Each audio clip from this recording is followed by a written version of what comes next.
I still remember the moment it all hit me like a thunderclap. Jessica, my daughter-in-law, standing there with that icy glare, had just thrown her martini across the table, the liquid burning my eyes and dripping down my new navy dress.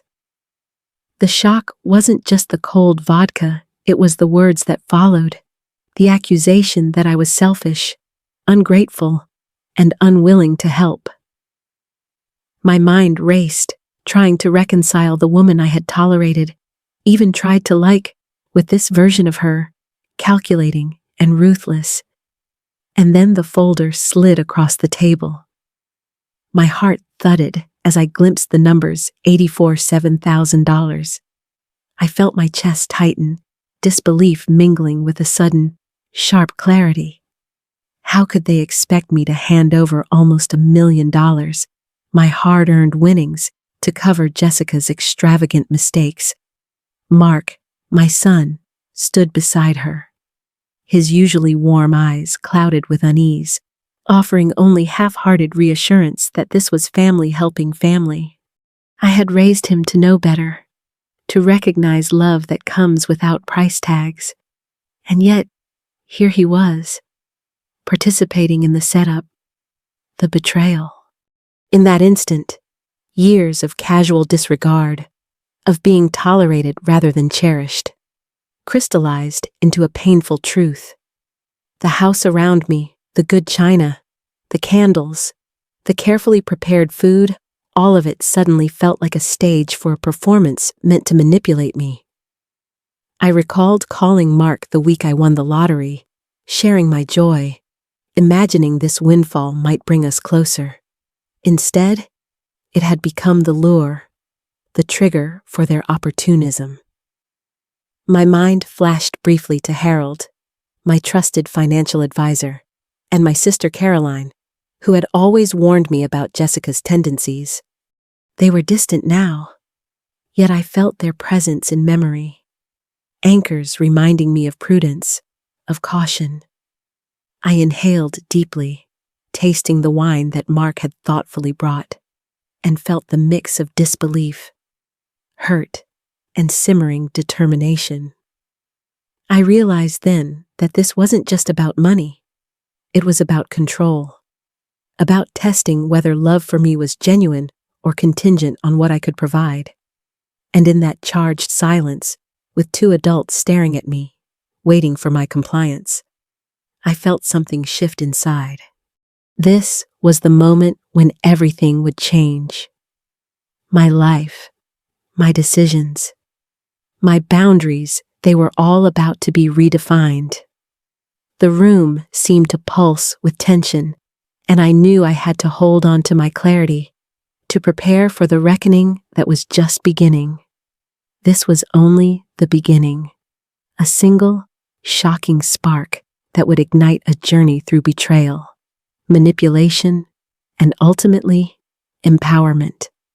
The backstory of my life, the careful choices and quiet sacrifices that had led me to this point, would soon come into focus, revealing why this confrontation cut so deeply and what it would take to reclaim my life. Before the lottery ticket ever crossed my path, my life had been a study in simplicity and careful planning.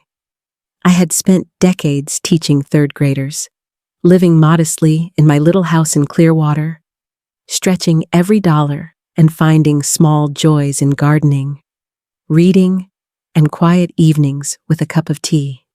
My financial life had always been measured, every expense considered, every savings account nurtured. It wasn't glamorous, but it was secure, predictable, and most importantly, my own. My relationship with Mark had grown distant over the years, ever since Jessica had entered his life. He had always been loving, but the distance felt real, as if a wedge had quietly driven itself between us. Jessica, with her sharp opinions and insistence on modernizing every corner of my life, had a way of making me feel small, as if my decades of careful living were somehow quaint or insufficient. Yet I had tolerated it, hoping for warmth, hoping for family moments that might bridge the gap. When the idea of the lottery ticket even crossed my mind, a flutter of excitement stirred in me. I imagined what it would mean not just for me, but for our family, the chance, finally, to share joy. Perhaps even to reconnect with Mark in a meaningful way. The possibility that this stroke of luck could bring us together kept me awake some nights, daydreaming about celebrations, dinners, and the laughter that had been scarce in recent years. Still, beneath the excitement, a subtle unease had begun to form. Jessica's involvement in any plans always carried an undertone of scrutiny, and I sensed that her attention to detail might hide motives I didn't yet understand. I reminded myself to proceed cautiously, to savor the joy without losing sight of the boundaries I had so carefully maintained. In those quiet moments, I reflected on my modest home, my tidy routines, and the simple pleasures that had defined my life. Each of these memories reinforced the stakes of what was to come. This sudden potential wealth was not just money, it was the power to reclaim connection. Or, as I would soon discover, the lure that could expose hidden intentions. As I planned the upcoming dinner, excitement and apprehension intertwined, and I braced myself for the twists that awaited in what should have been a night of celebration. The morning of the dinner, I moved through my house with a mix of excitement and meticulous focus. Every surface was polished, the silverware gleamed, and my mother's china was laid out with precision, each plate aligned just so. I ran my fingers over the candles I had placed along the dining table, imagining the warm glow they would cast once evening fell. For once, I allowed myself to feel anticipation, not just for a celebration, but for a rare evening where Mark, Jessica, and I could share a moment that felt truly familial. I spent extra time at the salon that day, letting someone else style my silver hair, treating myself to a manicure. I chose a navy dress dotted with delicate flowers, the kind I had never before splurged on, paired with my grandmother's pearl earrings. Standing in front of the mirror, I allowed a small smile to tug at my lips. Perhaps tonight, things could feel different. Perhaps this lottery windfall could finally bridge the distance that had grown over the past 5 years. As the clock approached 6, I noticed the subtle signs that unsettled me. Mark had been unusually attentive in the days leading up to the dinner, calling more frequently and checking in on my plans with a level of insistence I hadn't expected. Jessica, typically dismissive of domestic tasks, offered to handle cooking and even appeared dressed more formally than usual. The briefcase she carried, clutched tightly in her hands, seemed oddly out of place for what was supposed to be a casual family gathering. Yet, I told myself to savor the evening, to enjoy the rare attention without reading too deeply into every gesture. Still, a small knot of unease tightened in my stomach. My mind wandered to past interactions where Jessica's smiles had concealed subtle critiques, and I wondered if tonight might hold hidden intentions beneath the courteous veneer. When the doorbell rang, my heart fluttered with anticipation. Mark arrived carrying flowers and grocery bags, moving with practiced ease, while Jessica followed behind, briefcase in hand, her smile unusually measured. They greeted me warmly, their attentiveness almost theatrical. As I welcomed them inside, I couldn't shake the feeling that the evening had been orchestrated with precision, a performance meant to impress, to charm, and perhaps to test me. I poured glasses of wine, the aroma filling the room, and reminded myself to enjoy the moment. But even as laughter and conversation began to fill the space, my mind remained alert, noting the smallest gestures, the exchanged glances between Mark and Jessica, and the rigid tension beneath the polite smiles. Something was simmering just below the surface, and I felt the first threads of suspicion weaving through my excitement. Tonight's dinner promised warmth, yet carried the faintest scent of foreboding, hinting at the twists and betrayals yet to come. As we settled around the dining table, I tried to focus on the warmth of the evening, on the simple joy of sharing a meal. The food Mark had arranged smelled exquisite, each dish carefully presented, and for a moment, it almost felt like a normal family gathering. Jessica even complimented the house, something she rarely did, and I found myself savoring the rare attention, letting my heart lift slightly at the thought that perhaps this windfall could finally reconnect us. I watched Mark's attentiveness, the way he listened to my stories about the bank and my excitement over the lottery. It was flattering, almost comforting, but a subtle tension lingered beneath his eyes, a rigidity that made me pause. And then there was Jessica, her smile precise, her gestures measured, as if she were following an invisible script. My unease flickered again, but I brushed it aside, reminding myself to enjoy the night. We clinked glasses, the wine crisp and fragrant, and I felt a brief surge of hope that this might be a turning point. Yet, as the meal progressed, the briefcase on Jessica's lap seemed heavier with intention. Their glances, quick and fleeting, suggested coordination, and my stomach twisted with the faintest suspicion. I tried to shake it, telling myself I was overthinking, but deep down, I knew this night was not just about celebration. When Mark finally set down his fork, his tone shifted subtly, becoming more serious, almost rehearsed. I felt a tightening in my chest as I anticipated what was coming. Jessica reached for the briefcase, and I sensed the first tremor of dread as she slid the folder toward me. My eyes fell on the top sheet, and I froze. The numbers were impossible to ignore, $7,000 in debt. My hands trembled as I lifted the papers, scanning each line, each charge, each detail of indulgence masquerading as necessity. I couldn't believe it. Almost $1 million, accumulated while I had lived carefully, modestly, without extravagance, suddenly demanded of me. Shock and disbelief collided with anger, my mind racing to process the audacity of it. How could they expect this from me?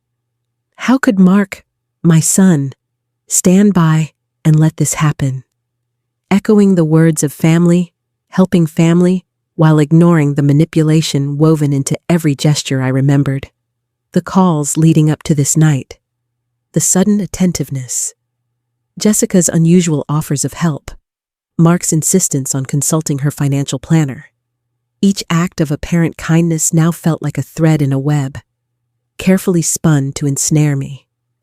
My pulse quickened, the room narrowing as I realized that the warmth of the evening had been a facade, a stage set for this revelation.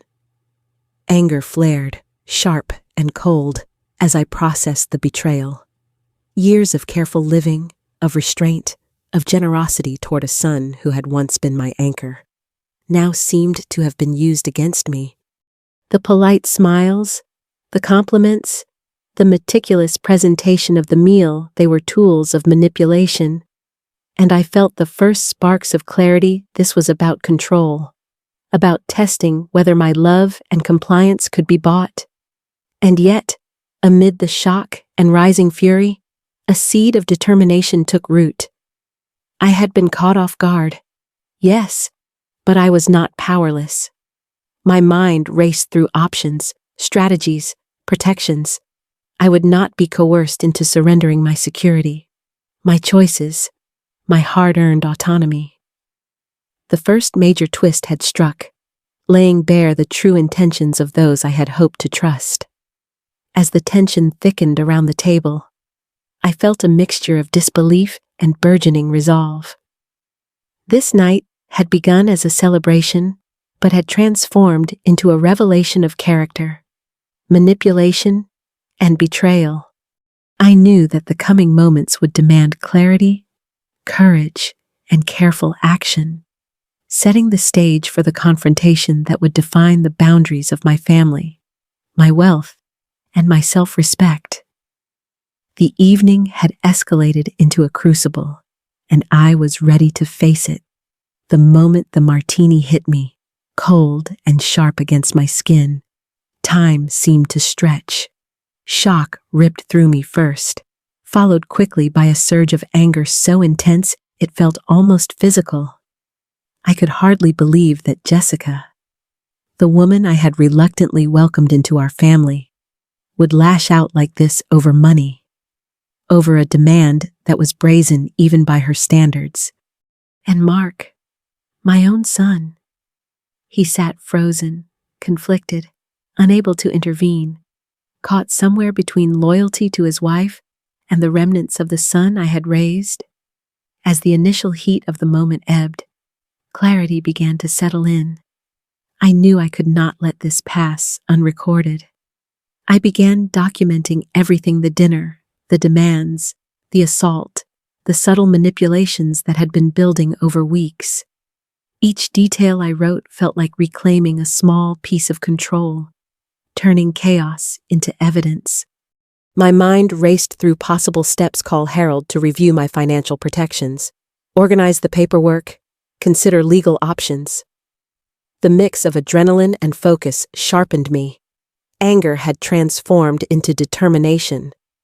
I reflected on Mark's hesitance, realizing that his fear of confrontation had enabled the situation. That understanding didn't soften the betrayal, but it clarified where responsibility lay and what boundaries I needed to set. I would not be manipulated, not coerced, and certainly not assaulted without consequence. The tension within the family was palpable, silent, charged, and waiting for my next move.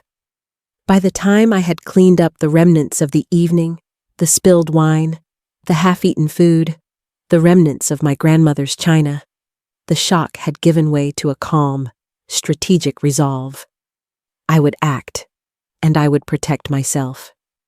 The evening's chaos had illuminated the stakes clearly. My security, my autonomy, and my dignity were non-negotiable.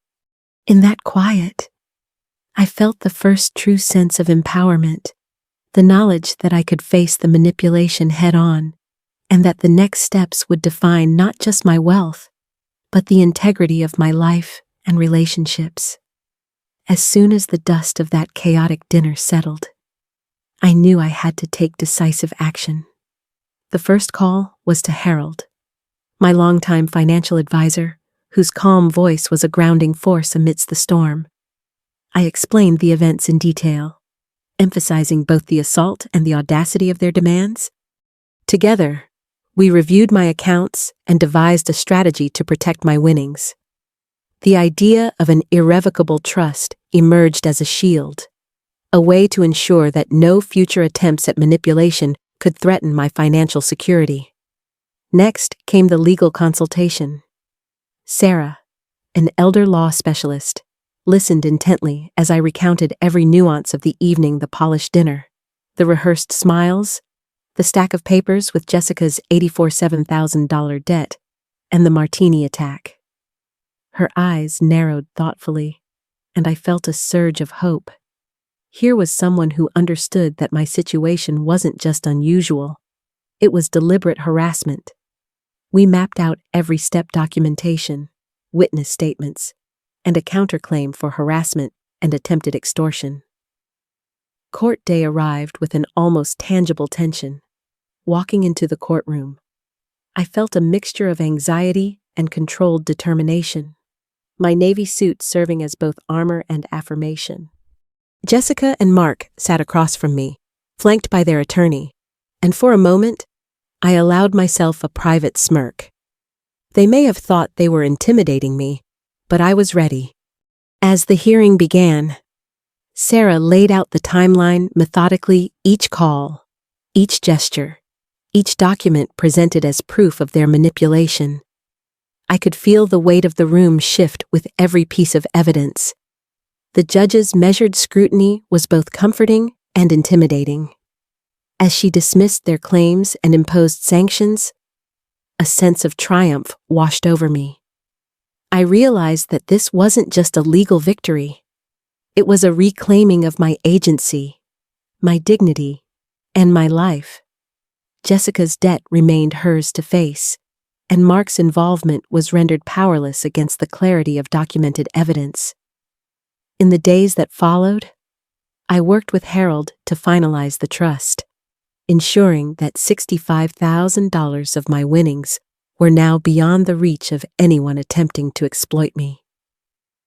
I also began the paperwork for a foundation dedicated to financial literacy, a personal mission born from the night's lessons. The irony was not lost on me. What had begun as an attempt at coercion became the catalyst for a project that could help countless others avoid similar pitfalls. Reflecting on the whirlwind of legal battles and financial planning, I felt a profound sense of empowerment. I had faced betrayal, intimidation, and manipulation, yet emerged with clarity, control, and purpose. The experience taught me not only about the strength required to protect oneself, but also about the value of boundaries and the importance of proactive measures. Justice, in this case, was not only served, it was tangible, structured, and transformative. I had navigated the storm, and now, standing in the quiet aftermath, I could finally breathe, knowing I was secure, empowered, and ready to embrace the life I had long envisioned. The first time Mark showed up at my door after everything had settled, I felt a mix of hesitation and cautious hope. He looked worn, older than his 42 years, and there was an honesty in his eyes that I hadn't seen in a long time. I sensed that he wasn't there for money or excuses. He was there because he finally understood the weight of what had happened. As we sat together, I could hear the tremor in his voice, the quiet admission that he had let Jessica's manipulation cloud his judgment, that he had failed to protect our relationship and me. He shared the realization that the bankruptcy filings, the hidden debts, and the frivolous lawsuit had opened his eyes to the true nature of the choices he had allowed. Listening to him, I could feel the walls I'd built around my trust begin to soften, not because the past was erased, but because accountability was being offered sincerely for the first time. I reflected on how easily love can be entangled with expectations, obligations, and misaligned intentions, and how critical it is to maintain boundaries even with those we care about most. We spent hours in quiet conversation, sipping coffee, and revisiting memories of simpler times before distrust and financial pressures had infiltrated our family. Mark admitted that he had been blinded by convenience and habit, and that he now understood that real love and respect could not be conditional upon what I could provide. It was humbling, both for him and for me, to acknowledge our shared failures and the lessons hidden within them. Amid these personal reconciliations, I found clarity about my own future. The foundation for financial literacy, now fully established, became a symbol of purpose and empowerment, a way to transform a painful experience into something constructive for others. I began envisioning the travels, the projects, and the freedom that my careful planning and assertive choices had secured. I realized that reclaiming my autonomy was not only an act of survival, but also a path to joy, self-respect, and contribution. As the afternoon sunlight filtered through my garden, I felt a profound sense of peace. The trials of the past weeks had taught me invaluable lessons: the importance of setting boundaries, recognizing manipulation, and valuing genuine relationships. They also reminded me that it is never too late to assert one's worth and shape the life one truly desires. I understood that love does not require sacrifice of personal security, and that standing firm can, paradoxically, restore the connections that matter most. Sitting quietly, I reflected on all that had happened: the shock, the confrontation, the legal battles, and the eventual reconciliation. I felt gratitude for the clarity, for the strength that emerged in adversity, and for the opportunity to redefine my life on my own terms. I also felt a gentle responsibility to share this story, to inspire others who may find themselves navigating toxic dynamics or financial manipulation. And so, I invite anyone listening to reflect on their own relationships, consider where boundaries are needed, and recognize that asserting oneself with courage and kindness can be transformative. Life, after all, is as much about the lessons we learn as it is about the love and joy we cultivate along the way.